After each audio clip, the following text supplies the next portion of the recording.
Dan ibu bapak saya memang tidak berkesempatan sekolah. Ya, jadi bapak ibu saya nggak bisa baca. Ibu saya juga sampai hari ini nggak bisa baca. Tapi dia pengen anak-anaknya sekolah. Gitu. Saya ngelihat ibu saya itu karena dia tidak sekolah, dia punya ilmu-ilmu kehidupan yang banyak. Nah, ilmu-ilmu kehidupan itulah yang selalu diulang-ulang setiap hari. Kamu harus jujur, kamu harus menjadi teladan, kamu harus mengajak orang lain, kamu harus mementingkan hal-hal yang baik. Perhatikan, apalagi kalau kamu di negeri orang, harus pintar-pintar menitipkan diri. Kata itu tuh apa ya menitipkan diri itu? Oh, menitipkan diri itu ternyata satu, kita ini harus rendah hati. Nah, itu tadi dari seorang mahasiswa teknik di Surabaya. Bagaimana ceritanya ini tiba-tiba terjun sebagai politikus nih, Umi? Ya, tinggal di Kerawang waktu itu. Tinggal di Kerawang, baru 3 pekan lah kita dapat musibah. Sampai kita berpisah gitu. Wah, pokoknya sedih banget deh ya. Kayak dunia runtuh waktu itu ya. Tapi dalam hati, oh gini kali ya. Salah satu kehidupan yang tidak nyaman itu. Tapi waktu itu saya sudah nego sama Allah. Nah, ini yang menarik. Kalau kita lagi diuji itu, kita harus nego gitu.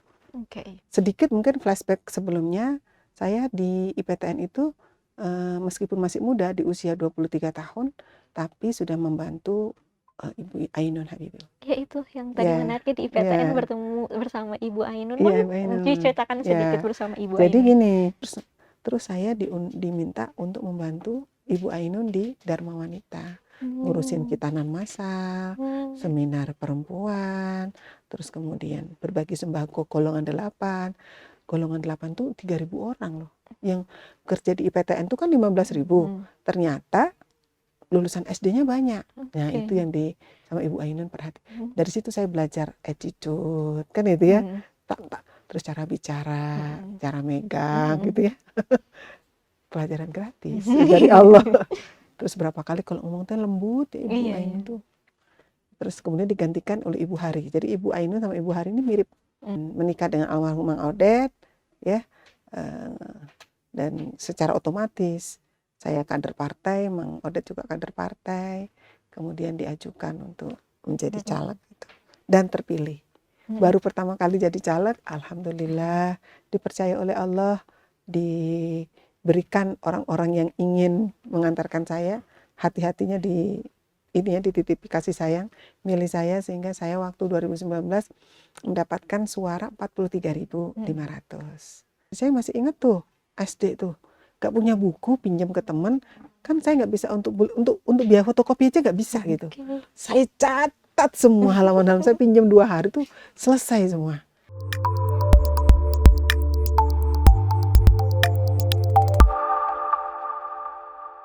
Assalamualaikum warahmatullahi wabarakatuh. Selamat datang kembali Tribuners di Woman Story bersama saya Renus Muati. Tentunya akan mengundang tamu-tamu perempuan yang inspiratif khususnya di Jawa Barat. Dan saat ini saya sudah kedatangan nih salah satu perempuan inspiratif yang juga berjuang di parlemen, yaitu adalah Ibu Siti Muntama atau kita kenalnya sebagai Umi Odet. Halo Ibu, Assalamualaikum. Waalaikumsalam. Sehat Umi? Sehat, alhamdulillah. Gimana kabarnya juga? Alhamdulillah. Tadi sebelum datang ke sini, Umi boleh diceritain dari mana? Oh iya. Hari ini adalah hari yang membahagiakan ya. Pertama hari Jumat. Yang keduanya adalah saya bertemu dengan ibu-ibu. Sebelum ke sini saya tadi ada kegiatan di Kelurahan Darwati. Sharing ya. Sharing tentang menjadi teladan bagi diri sendiri. Itu keren banget ya. Ibu-ibu sepuh ternyata dia juga pengen jadi perempuan inspiratif dalam hidupnya gitu. Ya, saya senang sekali berbagi dengan mereka, dan mereka sepertinya semangat karena pertanyaan-pertanyaannya banyak. Terutama adalah kegalauan ibu-ibu setiap hari, apa yang harus dilakukan gitu. Jadi terus ya Bu Umi menginspirasi perempuan lain juga. Ngajakin lah gitu. Hidup kita itu kan ngajak berpindah zona dari kolam baik menjadi lebih baik menjadi istimewa, istimewa menjadi super istimewa kan gitu. Keren banget. Jadi harus mengupgrade diri terus ya Umi ya. Tiada henti kecuali berubah lebih baik. Masya Allah. Nah, Tribuners mungkin udah tahu Umi Odet ini adalah anggota DPRD Provinsi Jawa Barat periode 2019-2024, sekaligus calon legislatif terpilih DPRD Jawa Barat periode 2024-2029 dengan perolehan 135.946 suara Oh di ya, Dapil Jabar 1 yang akan dilantik pada 2 September 2 mendatang September ya, mendatang, Umi betul. ya. Nah, ini mungkin wargi Jabar juga sudah tahu bahwa Umi berkiprah politik di Jawa Barat, di Kota Bandung sebelumnya. Nah, tapi mungkin ada beberapa yang belum tahu bahwa Umi itu sebenarnya lahir dan besar di Banyuwangi ya, Di Jawa Umi. Timur Iya, di ya. Jawa Timur. Nah, boleh diceritakan Iya, Siti Muntamah kecil itu di gimana Banyuwangi ya? itu seperti apa nih, Umi? Iya, senang banget ya berbagi ya. Apalagi kalau kita bercerita di zaman kecil ya, rasanya pengen balik lagi gitu ya. Nostalgia. Iya, pertama saya adalah anak kedua dari 5 bersaudara. Saya tinggal di dekat pantai, pesisir pantai di Banyuwangi. Saya jalan kalau dari rumah ke pantai itu hanya 5 menit. Nah, saya kecil besar di sana, SD, SMP, SMA di sana. Kehidupan kami, keluarga kami adalah keluarga sederhana. Ibu saya dan keluarga besar, kami berlima keluarga itu sebagai pedagang. Dan ibu bapak saya memang tidak berkesempatan sekolah. Ya, jadi bapak ibu saya nggak bisa baca. Ibu saya juga sampai hari ini nggak bisa baca. Tapi dia pengen anak-anaknya sekolah. Gitu. Keluarga besar jualan kacang dan setiap seminggu 2 kali ada tukang loak tuh datang ke rumah untuk menjual, mengirimkan kertas-kertas bekas. Itu yang kerennya di situ sih sebenarnya. Karena saya adalah cucu perempuan paling besar, saya yang bagian mulai kelas 1 ke kelas 2 SD sudah terbiasa barengan sama kertas-kertas itu. Dirapi-rapiin gitu, tukang rapi. Kalau ada gambar-gambar menarik itu diambilin waktu itu ya. Itu menjadi aktivitas saya sehari-hari sampai akhirnya ya saya senang membaca. Ketika senang membaca maka tugas untuk memilih dan memilah kertas ini, akhirnya saya menemukan buku-buku pelajaran, buku-buku pengetahuan, buku-buku informasi-informasi. Dari usia berapa Ya, itu, Umi? mulai kelas 2 SD ya, sekitar 8 tahun ya. Jadi Jadi saya sudah biasa itu sudah ya sudah tumbuh minat ya itu. sudah rapi, baru saya bawa ke nenek saya ini, yang ini, nenek saya yang itu, terus kemudian, nah kalau sisa-sisanya biasanya saya suka nyumputin nih, bukan dicuri nih ya, disumputin di bawah kolong gitu. Nanti saya baca. Oh, untuk Kan dibaca. ya dibaca, kalau udah selesai biasanya saya balik lagi. Tapi yang menarik memang membacanya itu nggak kayak sekarang ya, terang. Iya ya. Kalau dulu pakai lampu templok kecil itu, Iya, kami belum punya listrik. Listrik itu saya kelas 2 SMP. Oh, baru ada Ya, di baru ada rumah. itu pun menyalur ke rumah Pak D. Cuman Oke. 1 bolam di tengah rumah. Jadi kalau kamar masih pakai yang kecil itu, kadang saya juga buat kalau menemukan kaleng gitu ya, kaleng kecil, nah itu saya buat sendiri gitu kadang. Jadi sudah terbiasa di sini teh hitam gitu. Tapi rajin membaca. Dan memang saya senang sekali membaca. Dan ternyata bacaan itu sangat berguna. Ya, termasuk sejarah-sejarah para bintang-bintang film Hollywood. Oh, Ya. termasuk itu Ya bacaan ada, favorit Umi dulu. ya kan ada di situ kan semua, termasuk pengetahuan, ilmu pengetahuan alam kayak misalnya planet-planet, itu yang sangat menginspirasi. Dari situlah saya senang fisika. Ya, alhamdulillah fisika mah nilainya bagus terus ya sampai kuliah. Alhamdulillah ya. Matematika, fisik, jadi nemu-nemu gitu, oh ini gini. Jadi saya belajar lebih awal dibandingkan dengan teman-teman saya sebaya. Itu di zaman itu. Dan hobi saya itu ya membaca pertama, karena ternyata membaca itu sampai kadang-kadang lupa tidur ya, kan sampai ketahuan tuh sama ibu saya. Jadi itu hobi ya. Kemudian sejak SD sampai SMP kelas 2 kalau nggak salah itu saya kalau sekolah bawa kacang juga ke sekolah. Sambil jualan. Nanti hasilnya biasanya kalau ini habis dapat untung, nah itu kita simpan untuk beli buku tulis gitu ya. Dan itu sudah terbiasa. Kalau setiap malam minggu sama nenek saya dipegang tangannya tuh diajak untuk jualan kacang juga sambil saya main gitu. Di sana itu di pantai ada sekarang tuh sudah dibangun ya sama Pak Bupati sekarang tuh. Namanya Pantai Boom. Nah, di situ biasanya ada pertunjukan-pertunjukan. Jadi saya juga bisa melihat budaya-budaya yang tampil, Damar Wulan. Kan kita dekat Bali ya, jadi cerita-cerita Bali dan Banyuwangi ini hampir mirip-mirip. Jadi sampai hafal. tanpa terasa sebenarnya begitulah Tuhan ya, Allah ngajarin saya gitu ya. Bahwa mulai dari senang baca, terus kemudian pengen sekolah, kemudian sekolahnya juga baik, SD ikut cerdas cermat, juga SMP-nya juga ranking baik gitu ya, sampai SMA. Sampai akhirnya kuliahnya di Surabaya. Di Surabaya. Berarti sosok Umi yang sekarang kita kenal ini udah berarti terpilih 2 periode, insya Allah ke depannya Iya. juga adalah dibentuk dari masa kecil Umi yang Iya. begitu hangat dan ingin tahu terus ya Umi, Iya, pengen dibentuk tahu oleh terus. keluarga Ada keluarga. yang sangat hangat dan selalu mendorong untuk mencari lebih banyak ilmu ya Umi. Mungkin kalau saya ngelihat ibu saya itu karena dia tidak sekolah, dia punya ilmu-ilmu kehidupan yang banyak. Nah, ilmu-ilmu kehidupan itulah yang selalu diulang-ulang setiap hari. Kamu harus jujur, kamu harus menjadi teladan, kamu harus mengajak orang lain, kamu harus mementingkan hal-hal yang baik. Perhatikan, apalagi kalau kamu di negeri orang, harus pintar-pintar menitipkan diri. Kata itu tuh apa ya menitipkan diri itu? Oh, menitipkan diri itu ternyata satu, kita ini harus rendah hati. Kedua, sering nyapa kan gitu ya. Setuju. Yang ketiga, ringan tangan gitu. Dalam perjalanan memang ringan tangan ini ternyata menyedot ya, bukan menyedot, menjadi magnet ya, orang tuh jadi pada datang ya. Saya masih ingat tuh waktu kuliah di Surabaya itu. Karena saya senang, kan saya jurusan elektro. Senang tuh dengan yang namanya ngitung-ngitung dan sebagainya, membuat desain-desain. Jadi kalau ada tugas itu biasanya saya membuat desain itu sampai 3 jenis gitu. Yang satu punya saya sebutin, yang 2 kelompok ini, yang itu nanti diklonin sama mereka. Ini Jadi yang bisa diklon itu yang dikeluarin ya, yang buat disimpan aja, diam aja ya Umi, nggak di-share. Itu sampai udah terkenal lah gitu. Udah PR gini, pasti ke kos-kosan saya gitu, teman-teman tuh ya.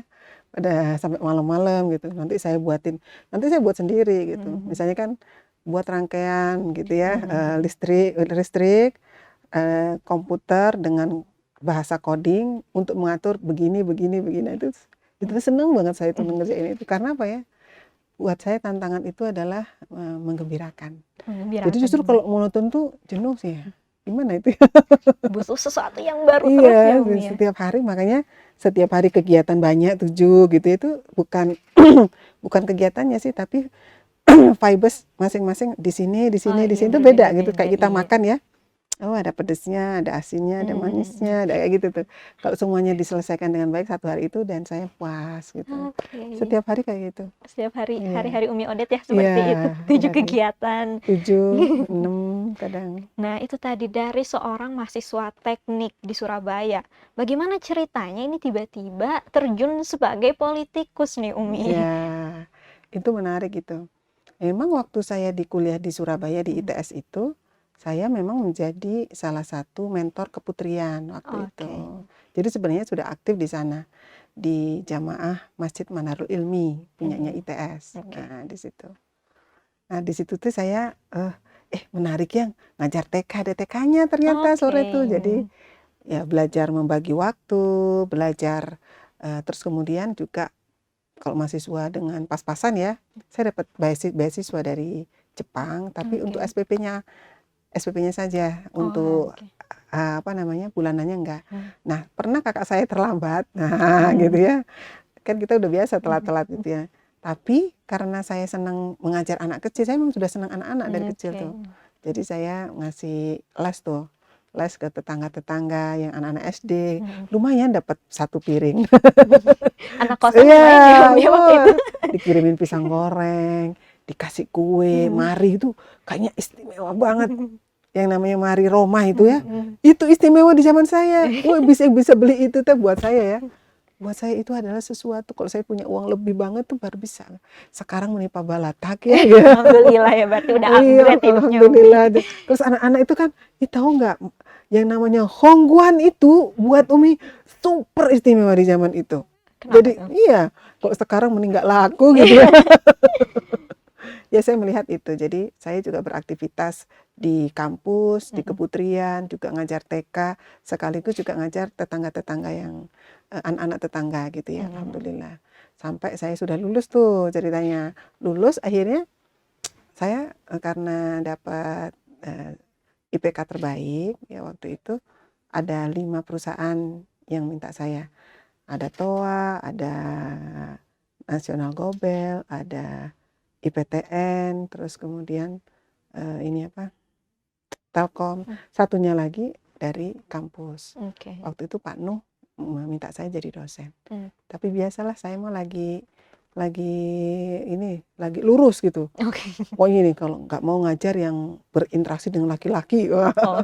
Waktu itu kan memang kita satu angkatan perempuannya sangat sedikit. Ya, waktu itu saya lagi senang-senangnya mengkaji. Kan saya dapat hidayahnya meskipun saya senang membaca di Banyuwangi. Keluarga kami bukan keluarga yang memang agama gitu.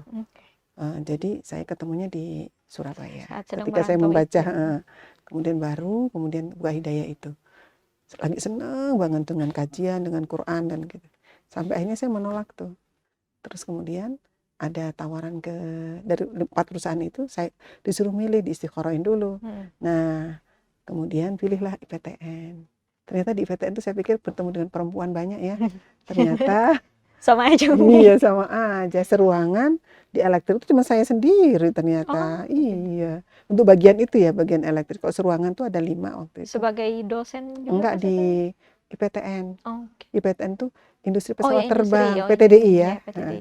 Saya di Nur Aircraft ini Design untuk N250, bagian material selection design untuk elektrik gitu. Dari situlah kemudian ya belajar banyak di sana, belajar banyak saya. Bukan belajar teknik, tapi belajar manajemen. Salah satunya menginspirasi saya itu memang dokumen-dokumennya itu dari Amerika, dari Boeing ya. Nah, itu bagaimana menyusun dokumen itu bisa semuanya presisi, nggak ada yang salah gitu. Padahal itu kan sudah berapa puluh tahun yang lalu ya. Kata atasan saya, Siti, tahu nggak dokumen-dokumen ini sudah nggak dipakai sama Boeing. Jadi kita pakai ini sebenarnya kita tertinggal 50 tahun, kata dia. Oh gitu Pak, iya katanya. Nah dari situlah saya kemudian bukan pelajarannya itu, tapi bagaimana memanage teknologi. Dan ternyata di situ saya belajar manajemen, belajar disiplin, belajar open mind, belajar ketemu orang. Dan yang terpenting adalah tetap memberikan kontribusi terbaik. Itu yang saya belajar. Memang nggak lama ya, cuma 7 tahun. Sampai saya menikah. Menikah LDR-an tuh. Nggak enak ya ternyata nih menikah LDR-an. LDM kalau anak Gen Z sekarang nyebutnya LDM, long distance marriage katanya gitu. Gitu. Yes, pokoknya itulah. Sampai di suatu hari saya menikah dengan seorang dokter yang baru lulus sebenarnya, masih dokter umum. Baru tahun kedua dia lulus tuh. Nikah dengan beliau, terus kemudian berpisah kan setahun lebih tuh. Terus nggak enak ya ternyata ya, pisah-pisahan gitu. Udahlah kita bareng aja. Udah saya aja yang ngalah, saya bilang gitu. Ibu saya, ibu mertua tuh jangan, itu kan sayang, kamu capek-capek sekolah belajar, Justru didukung ya Umi ya? Ya didukung. Biarin aja katanya gitu. Si Ton itu suruh pulang aja. Akhirnya kita tetap sepakat. Oh ya kalau itu saya resign lah saya. Tinggal di Kerawang waktu itu. Tinggal di Kerawang. Baru 3 pekan lah kita dapat musibah. Sampai kita berpisah gitu. Wah pokoknya sedih banget deh ya. Kayak dunia runtuh waktu itu ya. Tapi dalam hati, oh gini kali ya. Salah satu kehidupan yang tidak nyaman itu. Tapi waktu itu saya sudah nego sama Allah. Nah ini yang menarik. Kalau kita lagi diuji itu kita harus nego gitu. Negonya waktu itu, ya Allah berikanlah aku hadiah istimewa gitu. Karena ini ujian ini istimewa banget ya buat saya gitu. Ceritanya kayak gitu. Dan ternyata dikasih sesuatu yang istimewa. Setelah beliau nggak ada, saya menjadi seorang manajer sebuah perusahaan. Perusahaannya sampai maju. Yang namanya terbang dari Indonesia Timur sampai Barat itu sudah menjadi kehidupan saya ya menjadi. Tapi karena saya sudah belajar manajer tadi, itu ya. Sedikit mungkin flashback sebelumnya, saya di IPTN itu meskipun masih muda di usia 23 tahun, tapi sudah membantu Ibu Ainun Habibie. Ya itu yang tadi menariknya di IPTN bertemu bersama Ibu Ainun. Mungkin ceritakan sedikit bersama Ibu Ainun. Jadi gini, kan dari Surabaya ke Bandung. waktu itu saya dibiayai teman saya karena saya nggak punya uang untuk beli tiket. Oke. Tiketnya masih 7.000 sebenarnya. Tiket pesawatnya 7.000 Bukan saat bukan pesawat, kereta api. kereta api. Oh. Kalau sekarang Pasundan ya, dan Iya. memang masih murah banget. 7.000, kemudian di tengah perjalanan kan lama tuh, setengah 6 sampai sini jam 10 malam, bayangkan ya. Di perjalanan itu saya menikmati doa ya, berdoa, terus salah satu doanya, ya Allah gitu ya, saya ingin berdakwah di Bandung itu gitu ya, bekerja di sana itu sambilan dalam tanda utama saya adalah berdakwah gitu. Jeung tidak ngerti berdakwah teh naon ya segitu teh ya. Nah, ketemunya tuh atau ketika di IPTN. Di IPTN itu ketika 3 bulan saya mempelajari dulu. Saya ada di gedung Direktorat Engineering. Oh, ada 8 lantai ya. Oh, musola perempuan itu ada di sini dan di sini. Terus saya lihat, oh kalau jam 11 tuh ibu-ibu tuh tidur ya gitu ya. Oh, ibu-ibu di sini lebih banyak gitu. Oh, yang muda itu di semua saya pelajari tuh. Kan sudah belajar manajemen ya. Pelajari. Terus kemudian saya ingin ngajak mereka. Nah, dari situlah pertama saya membaca Quran dengan sangat khusyuk lah, dibagus-bagusin lah sampai ada yang tertarik. Ada yang tertarik dan mau belajar. Nah, barulah awal itu. Misi utamanya itu ya? Yang ngajar Quran, saya ngajar. Sampai punya satu kelompok 5 orang. Saya ajak ada yang Iqra 1, ada yang Iqra 2, dan saya senang itu. Nah, mulai saya dikenal. Nah, perjalanan kenal, terus kemudian banyak yang bilang, manggilnya waktu itu karena saya dari Jawa Timur dipanggilnya Mbak, masih kecil kan, Mbak Siti, banyak yang ingin belajar Quran, katanya gitu. Oh iya, senang banget. Akhirnya kemudian saya buat pengumuman, saya tempel di semua musola-musola. Kalau ingin belajar Quran, hubungi Siti Extension. Ya Allah. Sampai kemudian atasan saya, Siti kamu ini kan orang baru, tapi kenapa kamu jadi terkenal gini? Karena kerangkring. Sampai saya dimarahin. Bayangkan usia 24 tahunan ya, 23, 24, dimarahin gitu. Iya Pak, akhirnya saya cabut-cabut bukan lagi cabut, itu? diralat. Oh, diralat. Kalau telepon jam segini sampai jam segini. Bayangkan baru kerja 2 bulan, sudah semua orang nelpon. Padahal setahu saya, yang nelpon itu penting-penting semua, ini pesawat ini, gambar ini, gambar nomor ini. Biasanya gitu koordinasi tentang ini. Ini mau daftar belajar Quran. Tapi menarik lah itu. Karena yang daftar itu sampai saya stop 98 orang. Wow. Kira-kira siapa tuh ya yang ngetes, saya tes sendiri semuanya. Saya di musola itu setiap hari? Ya, macam-macam orang kan. Mbak ini dulu di lantai 1, terus sekian orang. Lantai 2, saya pokoknya gini. Lantai 2 sudah saya buatin jadwal kayak sekolah-sekolahan. Iya. Jadi ini sendiri ya? Iya, kasih saya terima kasih. Kan sendiri. Saya itu sendiri, masih muda, berkerudung gitu ya. Terus saya tempel aja. Lantai 1 jam segini, sekian orang. Saya tulis sih nama-namanya itu, saya tulis semuanya tuh. Saya tulis. Dan alhamdulillah dari situlah kemudian belajarlah Quran orang-orang itu. Sampai kemudian ada pengajian. Ada Agim, Agim itu baru masuk. Tahun 96, 596 Agim itu. Belum ada Masjid Habibur Rahman. Habibur Rahman itu sekitar 97 baru dibangun. Jadi kita sudah jalan, dan karena terkenal gitu, istri-istri kepala divisi itu tertarik. Ya, ada bagian interior, ada bagian flight test ya. Akhirnya mereka itu nyari kan, ketemulah.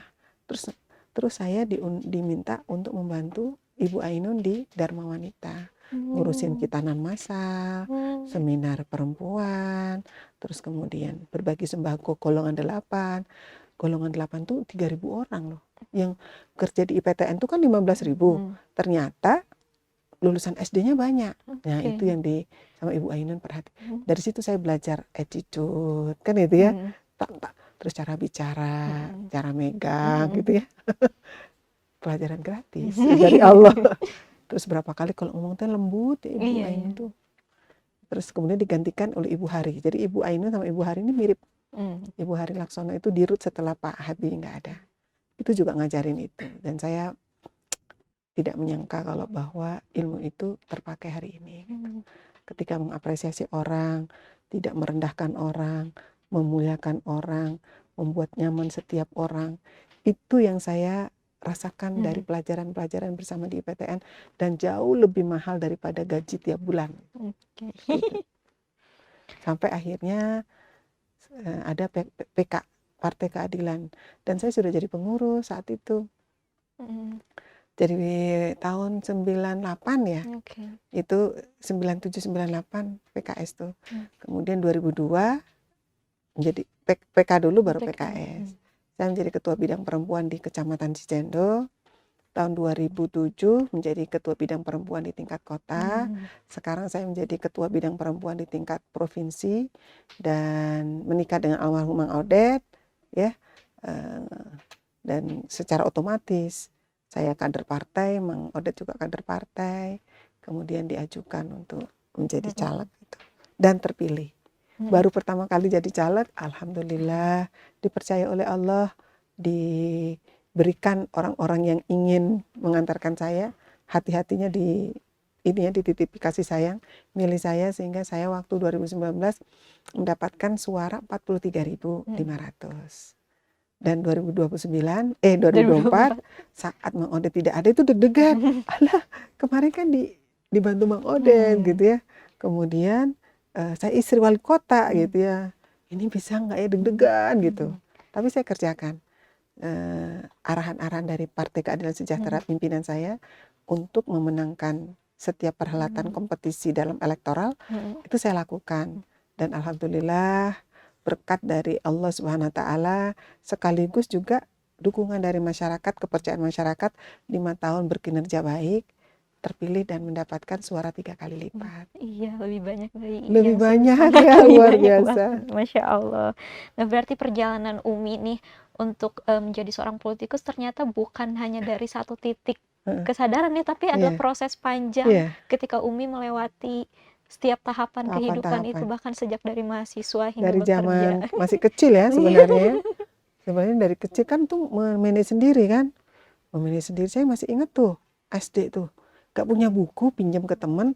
Kan saya nggak bisa untuk biaya fotokopi aja nggak bisa gitu.